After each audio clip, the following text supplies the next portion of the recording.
The Sacred Seed. Chapter 4. The essential nucleus of your being, that seemingly elusive Christ center, where my love and wisdom are stored, is far more available to the surface mind than has been previously realized. I erected no formidable partitions to keep human nature separated from divine nature. For this reason, the dividing barrier is unreal. It is non-existent. It appears to be there only because a form of mass hypnosis is in effect, which keeps my children believing that they are strictly human. Let us return to the tomato seed and look at it more closely. Is it strictly a seed? A little collection of molecules that cling together in a certain way to form a certain kind of matter? If you had never seen a tomato seed and had never heard of a tomato, the seed probably would appear to be no more than an insignificant bit of matter capable only of a short, unproductive existence, followed by decay. However, if someone told you about the tomato seed, explaining that within those apparently inactive molecules, a divine pattern was held in waiting, eager to come forth, a pattern for a fragrant, leafy plant, which would flower and bear delicious fruit, you would find it hard to believe. Knowing nothing at all about the reality of tomatoes, you probably could not visualize such an impossible thing as a big green plant with red fruit growing out of an uninteresting looking seed. You would, no doubt, laugh uproariously at the quaint idea that all you had to do was bury it under the dirt and keep it watered, and the forces of nature would cooperate with it to bring about its amazing change of form. When you are told that your very being is a seed containing a pattern altogether as different from what you appear to be, as the tomato seed pattern is different from what it appears to be, this idea is just as difficult to visualize. You can accept the tomato idea readily enough because it is a very ordinary thing. With tomatoes, you have seen it happen. But with human beings, the problem of visualizing a complete change of form is something else again. You have never personally known anyone to experience such a radical change. Human beings are born, they grow, they think and dream and create for a while, then die. If they contain a pattern for some other destiny, it is no more obvious to your surface mind than the pattern of a tomato seed is obvious to your naked eye. Where is this grand cosmic pattern contained within you? Where is the nucleus of your own sacred seed? How can you feel its reality, believe in its existence, plant and tend and let it grow? The nucleus of that sacred seed is your soul. Your soul is not an elusive entity hiding out somewhere within. Your soul is the collectively organized life force in every atom, every molecule, every cell of your body. Your soul is the total consciousness of your being. It is the very awareness that animates you, that lets you experience living. Your soul is light, pure light, the very light of life. Just as the plant pattern in the tomato seed is locked within its life force, awaiting proper conditions for automatic release, the Christ pattern within you is locked within your life force, awaiting proper conditions for a similar release. In the case of the tomato, its life force is released when it is planted and kept moist long enough to interact with the forces of nature and draw unto itself the necessary building blocks found in its surroundings. In the case of yourself, the life force is released and begins to grow, drawing in the building materials supplied by nature when your attitude of mind and heart provides the proper conditions for such growth. The needed growing materials are available to you just as they are to the tomato.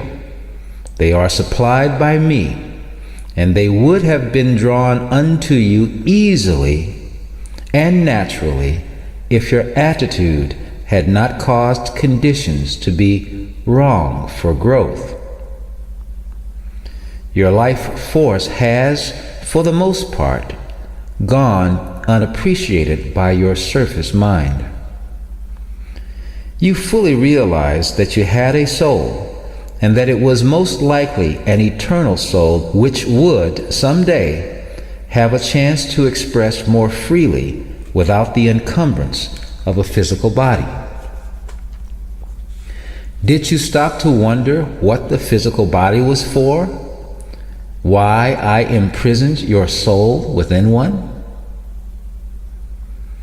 Did the tomato seed stop to wonder why its life force was imprisoned in the molecules of a seed? Did it look forward to a time when the seed would die of old age and set its life force free? No, it realized instead that it was in the seed for a purpose, that through the seed it could work its way to full maturity, to full fruition. It realized that within the seed its divine pattern was contained. As man, you are a threefold being: mind, body, and soul. If either is missing, you are a seed without fertility. If the life force of a tomato is not within a seed, it cannot sprout and fulfill its destiny. If the life force of a man is without a body, it must clothe itself in the substance of a new body before it can fulfill its destiny. The soul is the sacred seed, while the body is the vehicle through which it finds expression, which in the same way that the brain is the vehicle through which the mind expresses. Your soul is a living part of me and my omnipresent life. Your soul is constantly being regenerated and revitalized by the great life essence which circulates throughout my cosmos. This life force reaches all, supplying animation to all, tying all things together in one dynamic wash of ever-flowing, ever-renewing consciousness. This indescribable life force is being received by my children in varying degrees, depending entirely upon your attitudes. Your body is the vessel which receives it. Your mind controls the angle of the vessel, and your heart determines how much of this river of life you will let in. The river is flowing all around you. In it you live and move and have your being. It is the supply found in nature from which your sacred seed may draw to unfold within you the pattern of your grand cosmic self. Your sacred seed, your spark of life, awaits only the cooperation of your totally still heart center. When you have extended this cooperation, the sacred seed will begin to grow, to fulfill its cosmic pattern as the human hull falls away and allows the holy metamorphosis to be completed. You have much to gain by learning to appreciate your spark of life. Concentrate on its presence. Feel it. Enjoy the silky flow of it as it gushes up from the deep well of your soul. This spark of life is more than just the human consciousness you thought yourself to be. This spark of life is the very light of Christ, which I wedded to you, and from which you cannot possibly be divorced. By simply learning to appreciate it, you may cause its flow to be enhanced until it gushes up and becomes a living fountain that can never be diminished. By the opposite attitude, you can decrease its flow. You can squeeze it out of your body altogether, but you cannot destroy it or cause yourself to become anything apart from the light of Christ. For it is out of this very light that I have shaped your being. The elemental nature of life is to increase, to seek more and more expression. This law of increase holds true within you as readily as it does in any aspect of nature. Life is a joyous, singing river, ever surging onward. As you feel it and appreciate it, the little trickle finding outlet through your being will bubble up into a flood, drawing you into the beautiful pathway of the river of life more abundant. This is what happens when you become the living Christ. You do not suddenly become something else or somebody else. You merely express a fullness of what you already are. You merely allow the light of life to come forward and increase. You merely allow the soul to stand forth in full reign over your body kingdom, your own personal soul, whose right it is to have full reign. Meditate on the life within you. Cherish it. How joyous the surge of it. Imagine that surge doubled, tripled, multiplied by 100, by 1,000. That glorious light of life will respond to your appreciation and begin immediately to shine brighter. It is a sad mistake to regard life as a bore which must be endured, with all its hardships, until death comes to set you free. Death is not the road to freedom. It will merely retard your progress. The life force in your body is the key to the freedom that you seek. Take the old familiar example of the caterpillar and the butterfly. If the caterpillar had been born, lived a while, then died, where would the butterfly be? The soul of the caterpillar is the sacred seed of the butterfly. The beautiful butterfly pattern is contained within the caterpillar even while it is a lowly worm crawling on its belly. In this case, I have predestined that the butterfly come forth. The caterpillar cooperates by instinct. It withdraws into its closet, its cocoon. A scientist has said that a wave of determination seems to start the process of metamorphosis on its way. Indeed, it does. This wave of determination releases a hormone, an exciter, from a few tiny cells in the caterpillar's brain.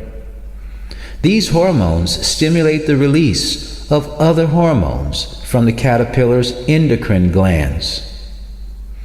And in the secrecy and silence of the little sealed cocoon, a miracle of transmutation, of pattern fulfillment, begins to be accomplished.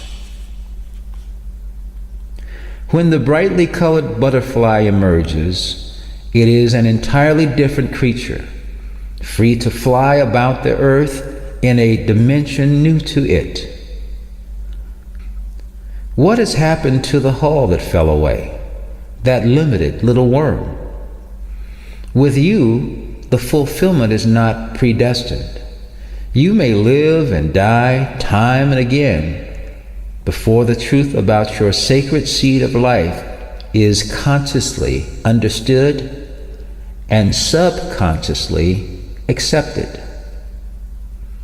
When you do accept the light of life within you as being the route to a higher dimension, a wave of determination will be released in you, and the needed alteration of attitude can be set in motion.